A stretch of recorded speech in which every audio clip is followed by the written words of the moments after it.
Through the rain, a passenger jet's landing lights pierce the night sky. In the cockpit, one vital system is intentionally disabled. It's permissible, yet a silent subtraction from their margin of safety. The seasoned pilots prepare, aware of the challenge, but unaware of the precise danger lurking below them on the short asphalt runway that glistens in the rain. Touchdown. But the aircraft doesn't slow down as expected. Instead, the runway end rushes horrifyingly closer and closer. Why isn't it stopping? This is the story of TAM Flight 3054. Brazil, July 17, 2007. The flight was a scheduled trip from Porto Alegre to Congonhas Airport in São Paulo, a route that usually takes a little over 90 minutes. For important context, back in 2007, Brazil was going through somewhat of an aviation crisis. Rapid market growth following the decline of flag carrier, Varig, had severely strained the country's aviation infrastructure, including airports and air traffic control. These events led to a stressful environment for many aviation professionals. Also, TAM itself was undergoing significant expansion.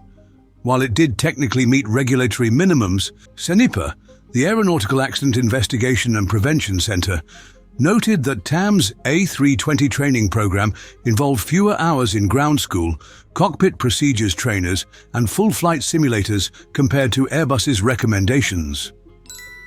This led some to believe that TAM's rapid expansion had potential impacts on safety margins. The flight deck of an Airbus A320, bathed in the dim glow of instruments, was commanded by an experienced captain. He had logged over 13,500 flight hours with over 2,200 hours on the A320 family. The captain's peers viewed him as calm, studious and competent, though his flight performance was considered average, which he offset with diligent study and strict adherence to procedures. While an experienced pilot at a professional peak, he showed limited adaptability and some delayed responses in emergencies during training sessions on the simulator. To his right sat the co-pilot serving as acting first officer. He joined the airline 6 months prior and was also qualified as a captain. He was adapting to the aircraft's auto-thrust system, a change from his prior auto-throttle experience. The main difference between the two different systems is that auto-throttle, typically used by Boeing, physically moves the thrust levers to control speed, whereas Airbus's auto-thrust manages engine power with the levers often remaining in a fixed detent.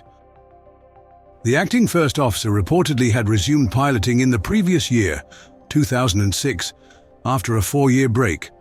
With total flight hours of just shy of 15,000, he had accumulated just 237 hours on the A320.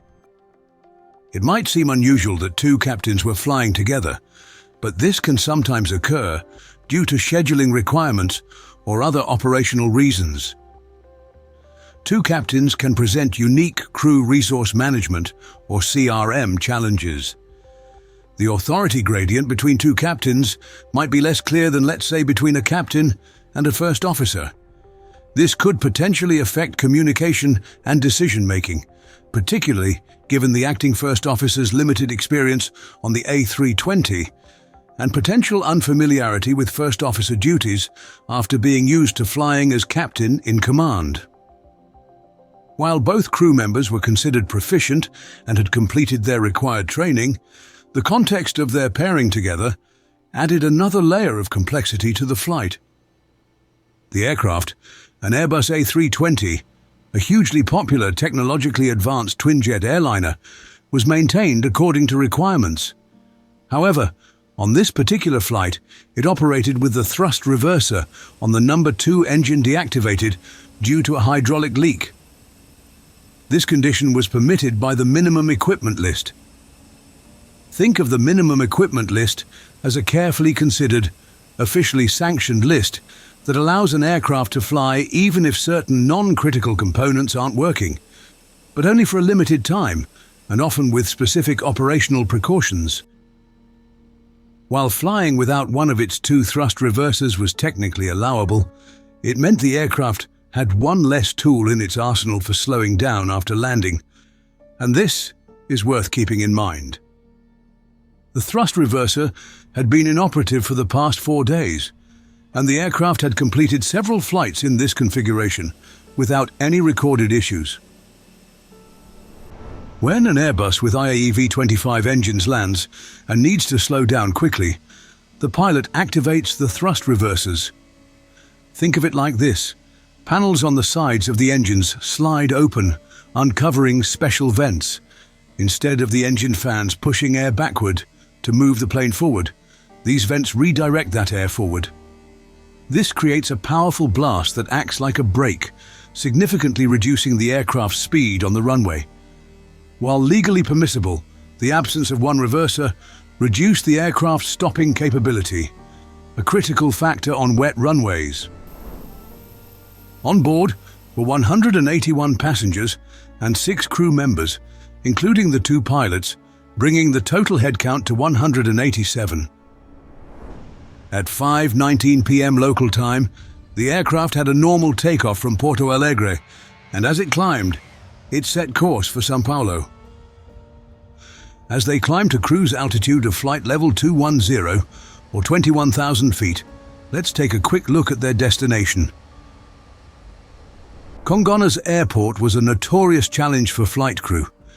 Imagine a concrete ribbon, otherwise known as runway 35 left, at just 6,381 feet, a mere 1,945 meters, in the very heart of São Paulo's sprawling urban expanse. It was a runway demanding precision, a thin margin for error, especially when slick with rain. Despite it being a challenging runway, this particular aircraft, Papa Romeo Mike Bravo Kilo, had already made 2 successful landings there earlier that day. Adding to the challenge, the runway had been recently resurfaced, but the crucial grooving, designed to channel water away and improve grip, was missing, a detail that would soon prove critical. And beyond the tarmac, no welcoming expanse of open land offering a safety buffer known as a runway end safety area. Instead, the dense fabric of the city itself pressed in, a stark reminder of the high stakes of every landing and takeoff. The regulatory environment surrounding Congonhas wasn't entirely straightforward. Brazil's National Civil Aviation Agency, ANAC, was the oversight body. At the time, the airport's own certification process was apparently still incomplete. Furthermore, the decision to reopen the recently resurfaced main runway without the planned safety grooving had been made without ANAC's direct involvement. The flight crew picked up the latest weather. It was inclement. Persistent rain had fallen. The METAR weather report for indicated visibility 6,000 meters, 3.7 miles, a ceiling between 800 and 1,600 feet, light rain, and winds from the north at 8 to 12 knots. The runway was undeniably wet. Meanwhile, in the cabin, the passengers, likely unaware of the drama unfolding on the flight deck, were probably beginning to settle in for the landing. Most of them were likely oblivious to the fact that the very runway they were approaching had been the scene of a similar incident just the day before. An ATR-42, also attempting to land in rainy conditions, had hydroplaned, skidded off the runway, and sustained substantial damage. Fortunately, all occupants had escaped unharmed. Multiple crews landing at Congonhas had reported braking action as poor. The airport operator had procedures involving temporary closure and friction measurement using a mu meter during rain. This procedure was followed earlier that day, and based on the measurements, the runway was subsequently reopened for operations, though it remained wet and slippery. As the aircraft neared São Paulo, the flight crew began their landing preparations. They reviewed the landing data, noting the aircraft's weight of approximately 63.5 tons. This was below the 64.5-ton maximum for the prevailing conditions.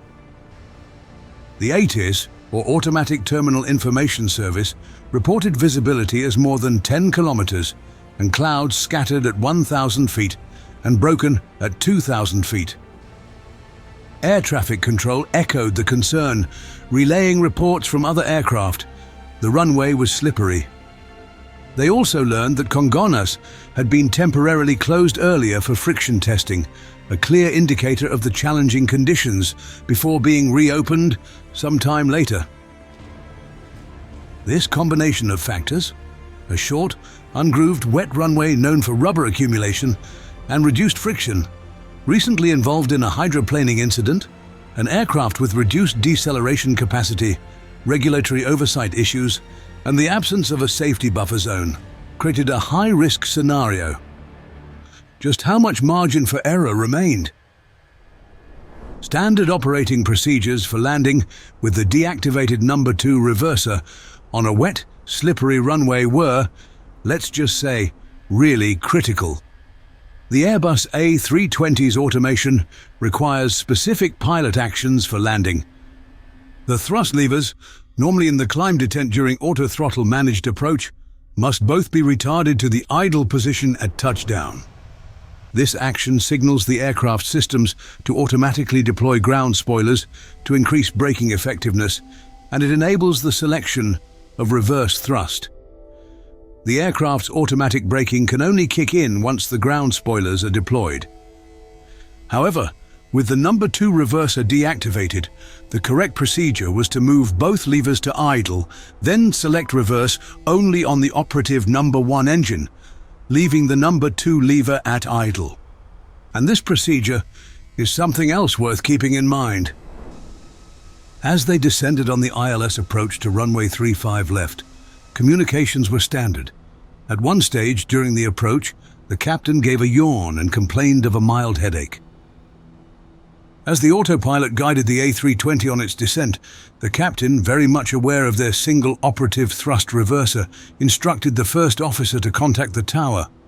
Ask him about the rain condition, the runway condition, and if the runway is slippery.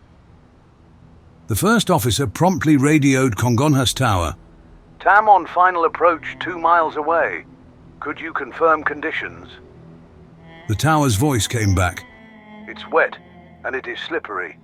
I will report 35 left clear, 3054.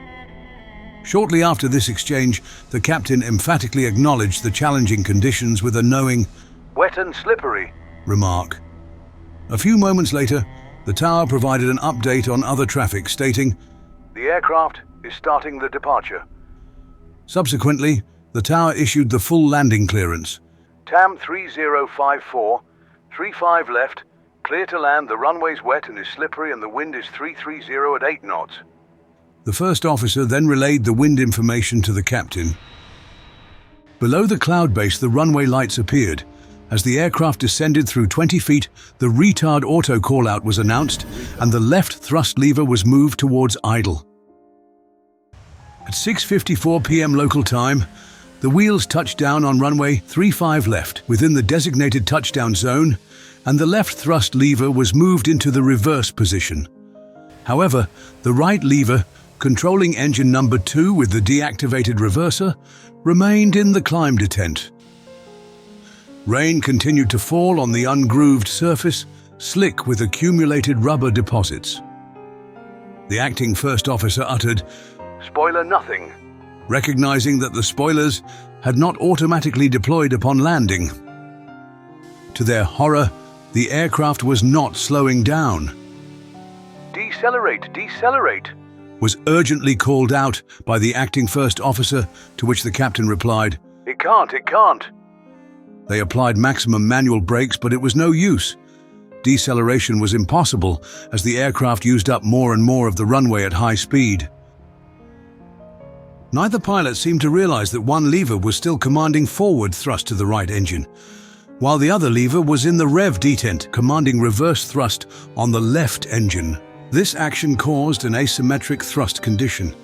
Reverse on the left, forward on the right, causing the aircraft to veer off to the left. Go, turn, Pleaded the acting first officer. Still traveling at approximately 110 miles per hour, the aircraft departed the left side of the runway near the end.